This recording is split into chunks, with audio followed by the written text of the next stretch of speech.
ಯಾರು ಇಲ್ಲ. ನನ್ನ ಕಣ್ಮುಂದೆ ಬರಬಾರ್ದೆ ನನ್ನ ಪ್ರಾಣೇಶ. ಕನಸು ಇದು ನನಸು ಇದು ನನ್ನೆದೆಯಲ್ಲಿ ಕಂಡ ರೋಮಾಂಚನ.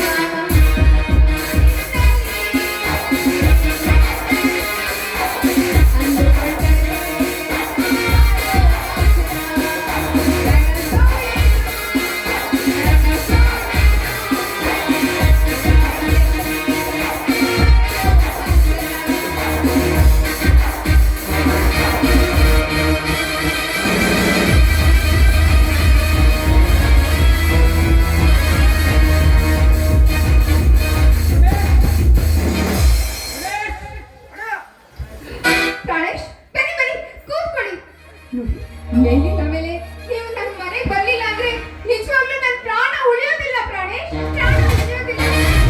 ಪ್ರೇಮ ಸಂದರ್ಭದಲ್ಲಿ ನಾನು ನಿಜವಾಗ್ಲೂ ಸಹಿಸಕ್ಕಾಗ್ತಿಲ್ಲ ಪ್ರಾಣೇಶ್. ಮನೆಯಿಂದ ಹೊರಗೆ ಹಾಕು. ಆ ನಂತರ ಇದ್ದೇ ಇರೋದು ನನ್ನ ನಿನ್ನ ಪ್ರೇಮ ಚೆಲ್ಲಾಟದ ಲಲಿತ, ನಾನು ಹೇಳಿದಂತೆ ನಿಮ್ಮ ಅಣ್ಣನ ರೂಮಿನ ನೇತೃತ್ವದಲ್ಲಿಯಾ? ಈಗ ನಿಮ್ಮ ಕಣ್ಣು ಮುಂದೆನೆ ಆ ಕಾರ್ಯನ ಮಾಡಿ ಮುಗಿಸ್ತೀನಿ. ಒಂದೇ ಒಂದು ನಿಮಿಷ ಇರಿ.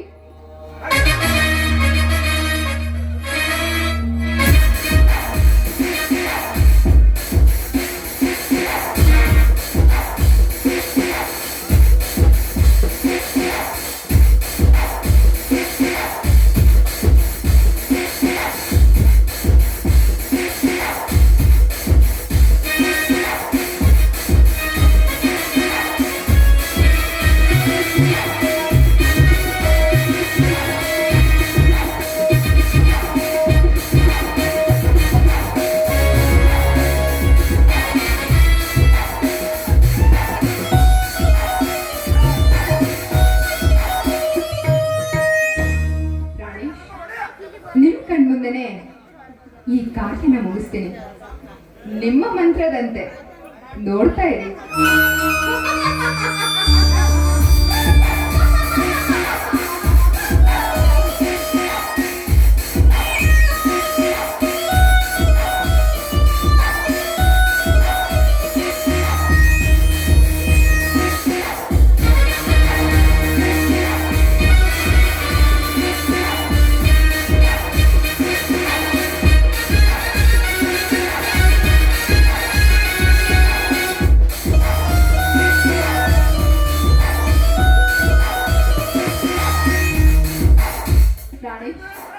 ನೀವು ಹೇಳ್ದಾಗೆ ಈ ಕಾರ್ಯನ ಮುಗಿಸಿದ್ದೀನಿ.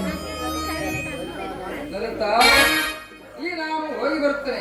ಈ ಕಾರ್ಯವನ್ನು ಬಹಳ ಎತ್ತರದಿಂದ ಮಾಡಬೇಕು.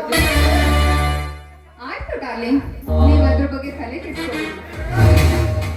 ಹಾಗಾದ್ರೆ ಒಂದು ಬಗೆ ನಿನ್ನ ಮಧುರ ಕಂಟಕದಿಂದ ಹೊರಬೀಳಲಿ ಒಂದು ಕವನ. ಆಯ್ತು ನನ್ನ ರಾಜ.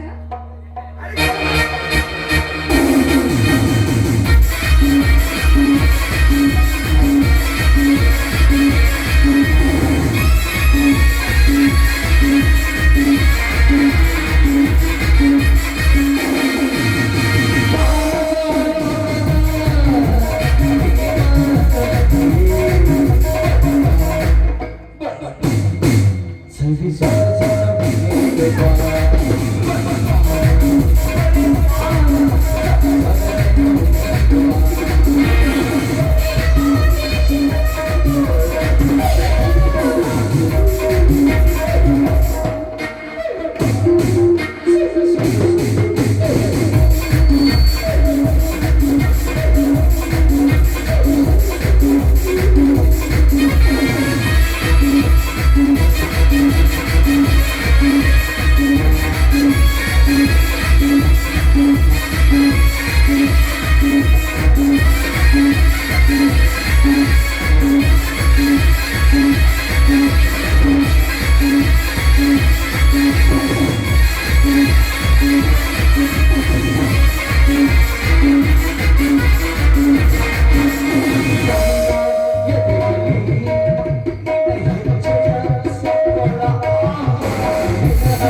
ಬೇಗ ಹೊರಟು ಬನ್ನಿ.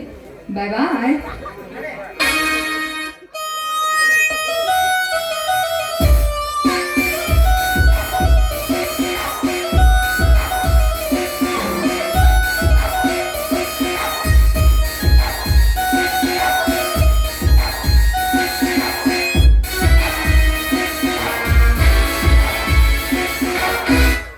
ಲಲಿತಾ, ರಮೇಶ್ ಬಂದಿಲ್ವೇನೆ?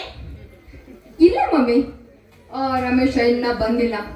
ಮಮ್ಮಿ, ನಿನಗೆ ನೆನ್ನೆ ಹೇಳ್ದಾಗೆ ಆ ಸರನ ತೆಗೆದು ಅವನ್ ಕೋಣೆಯಲ್ಲಿ ಇಟ್ಟಿದ್ದೀನಿ. ಈಗ ಮುಂದಿನ ಕೆಲಸ ನೀನ್ ಮಾಡ್ಬೇಕು ಮಮ್ಮಿ, ನೀನ್ ಮಾಡ್ಬೇಕು. ನಿಮ್ಮ ಅಪ್ಪ ಬರ್ತಾ ಇದ್ದಾನೆ. ಹಾ, ಶುರುವಾಗ್ಲಿ ನಮ್ ನಾಟಕ.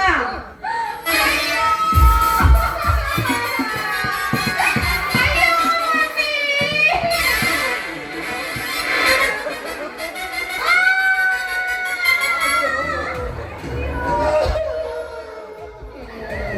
ಏನಾಯ್ತು ಮನೆಗೆ ಅಳ್ಲಿಕ್ಕೋ? ಏನಾರ ಕಡಿಮೆ ಐತೆ ಏನು? ನನಗೇನು ಕಡಿಮೆ ಆಗಿಲ್ಲ ರೀ, ಆದ್ರೆ 50,000 ರೂಪಾಯಿ ಉಳ್ಳ ನನ್ನ ಸರನೇ ಕಳೆದೋಗಿದೆ ರೀ. ಅಯ್ಯೋ, ಅಯ್ಯೋ, ಇವತ್ತು ನಮ್ಮ ಮಮ್ಮಿ. ನೀವೆಲ್ಲಿಗಿರಿ ಮನೆ ಬಿಟ್ಟು? ನಾನು ಹೋಗ್ತೀನಿ. ಇಲ್ಲೇ ಆ ವೆಂಕಟ ಒಬ್ಬರ ಮನೆಗೆ ಹೋಗಿದ್ದೆ. ಅಲ್ಲಿ ಬಾಗ್ಲನೇ ತೆಗ್ದಿಟ್ಟಿತ್ತು.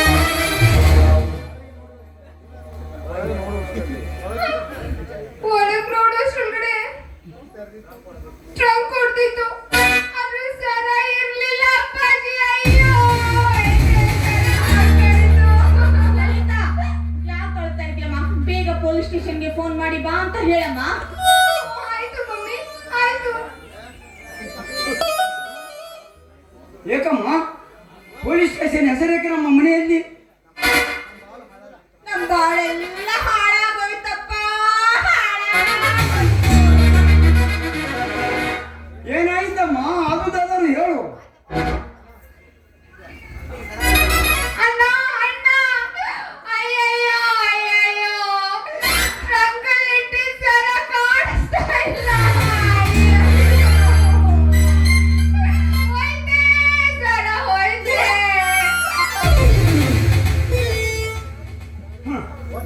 ಒಟ್ಟಿನಲ್ಲಿ ನಮ್ಮ ಮನೆಯಲ್ಲಿ ಶಾಂತಿನೇ ಇಲ್ಲದಾಗಿದೆ. ಏನಾದರೂ ಒಂದು ರಗಳೆ ಇದ್ದೇ ಇರುವುದು. ರಮೇಶ, ಇದು ರಗಳೆ ಏನಪ್ಪ? ಬೆಲೆ ಉಳ್ಳ ಸರ ಕಳೆದಿದೆ ಅಂತ ಹೇಳ್ತಾ ಇದ್ರೆ ಈ ನಿನ್ನ ತಾಯಿ ಗೋಳು ಕೇಳೋದು ಬಿಟ್ಟು ರಗಳೆ ಅಂತ ಹೇಳ್ತಾ ಇದೆಯಲ್ಲಪ್ಪ. ನೋಡ್ ರಮೇಶ, ಪೊಲೀಸ್ ಸ್ಟೇಷನ್ಕ ತಿಳ್ಸಮ್ಮ, ಮುಂದೇನಾಗ್ತದ ಆಗ್ಲಿ ನೋಡಮ್ಮ.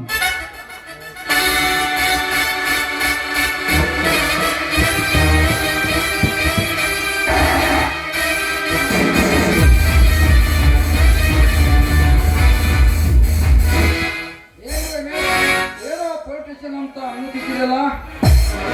ನೋಡಿ ಪ್ರಾಣೇಶ, ನಮ್ಮ ಮನೆಯಲ್ಲಿ ಯಾರೋ ಬಂದು ಬೀಗ ತೆಗೆದು 5 ಲಕ್ಷ ರೂಪಾಯಿ ಬೆಲೆ ಸರವನ್ನು ಒಯ್ದಿದ್ದಾರೆ. ಇದು ಎಲ್ಲವೂ ಕೇಳಿದ್ರೆ ನನಗೆ ವಿಚಿತ್ರವಾಗುತ್ತದೆ. ಪ್ರಾಣೇಶ, ಒಮ್ಮೆ ನಮಗೆ ಪೊಲಿಟಿಷಿಯನ್ ತಿಳಿಸುವುದು ನನಗೆ ಸರಿ ಕಾಣುವುದಿಲ್ಲ. ಮೊದಲು ಇಲ್ಲಿ ಎಲ್ಲ ಕಡೆ ಹುಡುಕಿ ಆ ನಂತರ ಎಲ್ಲ ಕಡೆ ಹುಡುಕಿ ಆಗಿದೆ, ಎಲ್ಲಿ ಕಾಣ್ತಾ ಇಲ್ಲಪ್ಪ. ಮನೆ ಬಿಟ್ಟು ಏನು ನುಂಗಿ ಬಿಟ್ರ ಯಾರಾದ್ರೂ ಒಂದು ಅರ್ಥ ಆಗ್ತಾ ಇಲ್ಲಪ್ಪ. ಅಯ್ಯೋ, ಮಮ್ಮಿ, ಏನಾಗೋಯ್ತು? ಉಳಿದಿದ್ದು ಒಂದೇ ಮನೆ, ಆ ರಾಜೇಶನ್ ರೂಮ್ ಮಾತ್ರ. ಆ ರೂಮ್ ಮಾತ್ರ ನಾನ್ ಮಾತ್ರ ಚೆಕ್ ಮಾಡೋದಿಲ್ಲಪ್ಪ, ಯಾಕಂದ್ರೆ ನಾಳೆ ಅದೇ ಅಪವಾದಕ್ಕೆ ಗುರಿ ಆಗ್ಬೇಕಾಗುತ್ತೆ. ಅದಕ್ಕೇನಂತೆ ಅಲ್ಲಿಟ್ಟು ನೋಡಬಹುದಿತ್ತಲ್ಲ. ಹಾ ಸರಿ, ಈಗ ರಾಜೇಶ ಬಂದಿರುವನೇನು? ಬಂದಿದ್ದಾನಪ್ಪ, ಬಂದು ಆಗ್ಲೇ ಮಲಗಿದ್ದಾನೆ. ಅಲ್ಲ, ಇಷ್ಟೊಂದು ನಾವು ಗೋಳಾಡ್ತಾ ಇದ್ರು ಸ್ವಲ್ಪ ಆದ್ರೂ ಬಂದು ಏನಾಗಿದೆ ಅಂತ ಕೇಳಬಾರ್ದೇನು? ಎಷ್ಟು ಚಂದ ಕುಂಭಕರ್ಣ ಬಿಟ್ಟ ಹಾಗೆ ಬಿಟ್ಬಿಟ್ಟಿದ್ದಾನೆ ನೋಡು ಮನೆ. ಹಾ ಸರಿ, ನಾನೇ ಕರೆಯುತ್ತೀನಿ ತಡಿ. ರಾಜೇಶ್! ಓ ರಾಜೇಶ್!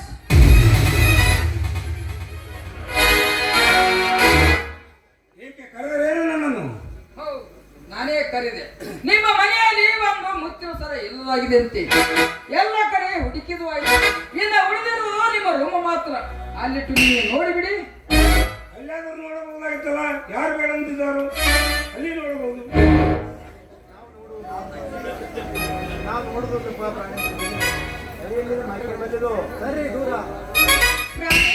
ನಾನ್ ಮಾತ್ರ ನೋಡುದಿಲ್ಲಪ್ಪ, ಬೇಕಿದ್ರೆ ನೀನೇ ನೋಡಿ ಬಾರಪ್ಪ.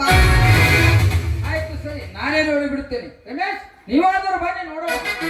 ನೋಡಿ ಪ್ರಾಣೇಶ, ನನ್ನ ಮನಸ್ಸು ಸರಿ ಇರಬಹುದಿಲ್ಲ, ನಾನು ಬರುವುದಿಲ್ಲ, ನೀವೇ ಹೋಗಿ ನೋಡಿಕೊಂಡು ಬರಿ. ಆಯ್ತು ಸರಿ, ನಾನೇ ನೋಡಿ ಬರುತ್ತೇನೆ.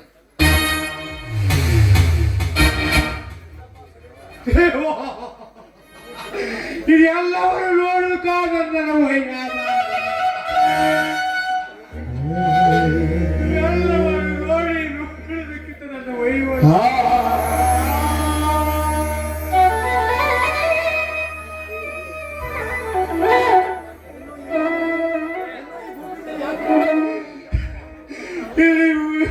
ವೈಯದೇವನನ್ನು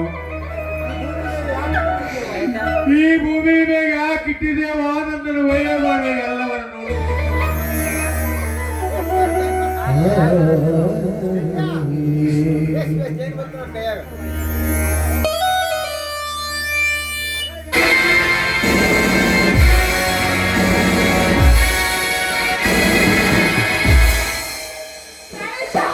ಇದ್ಯಪ್ಪ ನನ್ನ ಸರ. ಅಯ್ಯೋ ಅಯ್ಯೋ ಅಯ್ಯೋ, ಇದೆ ಇದೆ ಸರ, ಇದೆ ಸರ ನಾನೇ. ಎಲ್ಲಿದ್ದಿದು? ಯಾವ ಬಾಯಿಂದ ಹೇಳಲಿ? ಇದು ಹೇಳೋದಕ್ಕೆ ನಮ್ಮ ಬಾಯಿಂದ ನಾಚಿಕೆ ಆಗುತ್ತದೆ. ಇದು ಈ ರಾಜ್ಯದ ಬಾಕ್ಷಿನಲ್ಲಿ ಇತ್ತು. ದೇವ ಇನ್ನೂ ಮುಗಿಲಿಲ್ಲವೇ? ರಾಜೇಶ್, ಇದು ನಿಜವೇ ಅಪ್ಪ? ಇದು ನಿಜ ಮಾಡಿದ್ದು? ನನ್ನ ಇಂಥ ಕೆಲಸ ಎಂದು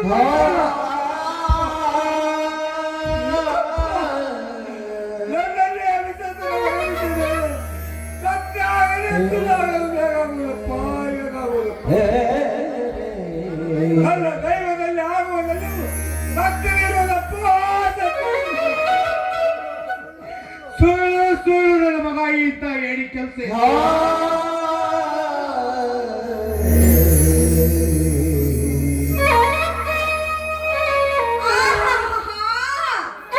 ತಂದೆಗೆ ತಕ್ಕ ಮಗ ನೋಡಿ ನೀವಿಬ್ಬರು. ಮಗನಿಗೆ ಪ್ರೇರಣೆ ಮಾಡಿ ಈ ರೀತಿ ಮಾಡುವಂತ ನಾಟಕ ಮಾಡಿ ಮತ್ತೀಗ ನಾನೇನು ಮಾಡಿ ಹಾಕ್ತಾ ಇದ್ದೀರಾ? ನಿಮ್ಮಂತವ್ರು ನೋಡಿ ನಾವು ಕಲಿಬೇಕು. ತಂದೆ ಮಾಡಿದ ತಪ್ಪನ್ನು ಮಗ ಮುಚ್ಕೊಳ್ಳೋದು, ಮಗ ಮಾಡಿದ ತಪ್ಪನ್ನು ತಂದೆ ಮುಚ್ಕೊಳ್ಳೋದು, ಹೇಗೆ ಮಾಡಿಸಿದ ಜೋಡಿ. ನಿಮ್ಮಂತವ್ರ ಜೊತೆಗೆ ಇದೀವಲ್ಲ, ಇನ್ನು ಮುಂದೆ ಏನೇನು ಕಳ್ಕೊತೀವೋ ಏನೋ ಈ ಮನೆಯಲ್ಲಿ.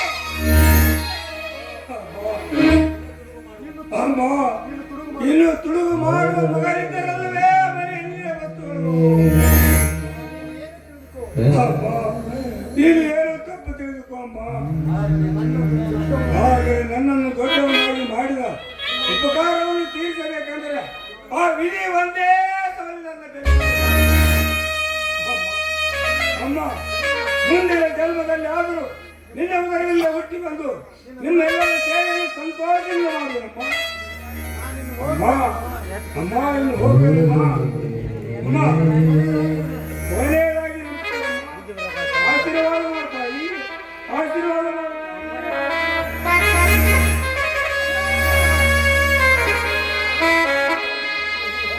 ಆಸೆಗಳ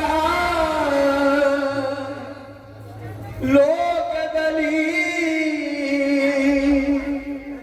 ಕಥೆಗಳ ಬರೆದಂತೆ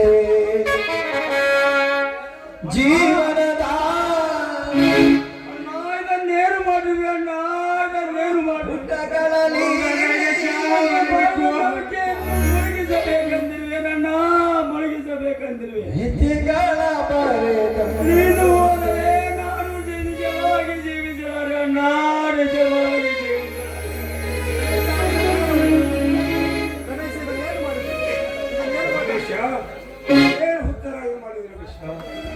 ನೀನು ನಿಜವಾಗಲೇ ಭರತನು. ನಿನ್ನ ಪ್ರೀತಿ ವಾಸ್ತವವೇ ನನಗೆ ಹೊಟ್ಟೆಗಳನ್ನು ನೀರವಾಗಿ ನೀಡುತ್ತಾ ಬದುಕಿದ್ದೇನೆ. ನೋಡಿ ರಮೇಶ, ಕಳುವು ಮಾಡಿದ ಹೇಷಣ್ಣನನ್ನು ಕನಸಿನಲ್ಲೂ ಸಹ ನಿಲ್ಲಿಸಲಿಲ್ಲ. ರಮೇಶ, ಕಳವು ಮಾಡಿ ತಂದ ಕಳಂಕವನ್ನು ಈ ಜನ್ಮದಲ್ಲಿ ಕ್ಷಮ ಮಾಡಿದ್ದೇನೆ.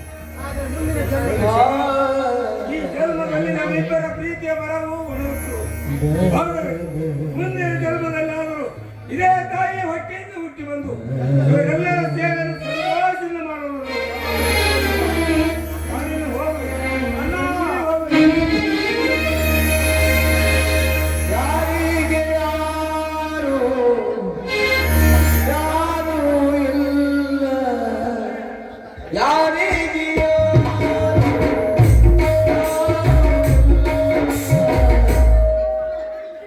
ಹೃದಯಕ್ಕೆ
What